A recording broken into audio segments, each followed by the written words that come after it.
চুরি ও হারিয়ে যাওয়া মোবাইল ফোন উদ্ধারে ফের সাফল্য পেল শিলিগুড়ি জংশন জিআরপি। ধারাবাহিক তদন্ত ও প্রযুক্তিগত নজরদারির মাধ্যমে একাধিক মোবাইল ফোন উদ্ধার করে সেগুলি প্রকৃত মালিকদের হাতে ফিরিয়ে দিল রেল পুলিশ। জানা গিয়েছে, শিলিগুড়ি জংশন ও সংলগ্ন এলাকায় বিভিন্ন সময় যাত্রীদের মোবাইল হারানো ও চুরির অভিযোগ জমা পড়েছিল। জিআরপির কাছে অভিযোগ পাওয়ার পর তদন্তে নামে শিলিগুড়ি জংশন জিআরপি ও জিআরপি এসওজি টিম। মোবাইল ফোনগুলির লোকেশন ট্র্যাক করে শেষ পর্যন্ত সেগুলি উদ্ধার করতে সক্ষম হয় পুলিশ। রবিবার শিলিগুড়ি জংশন জিআরপি থানায় প্রয়োজনীয় নথিপত্র যাচাইয়ের পর উদ্ধার হওয়া মোবাইল ফোনগুলি মালিকদের হাতে তুলে দেওয়া হয়। দীর্ঘদিন পর নিজেদের মোবাইল ফিরে পেয়ে আবেগপ্লুত হয়ে পড়েন অনেকেই।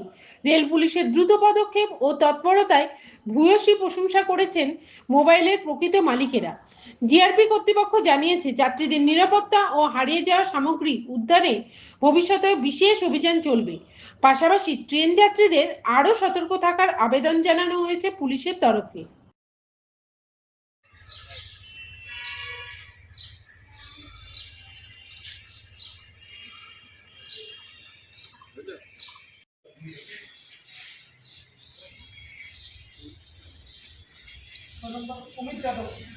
অমিত যাদব।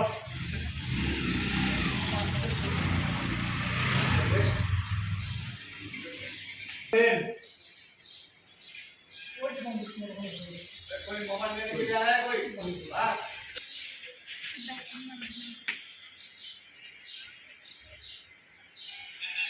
नेक्स्ट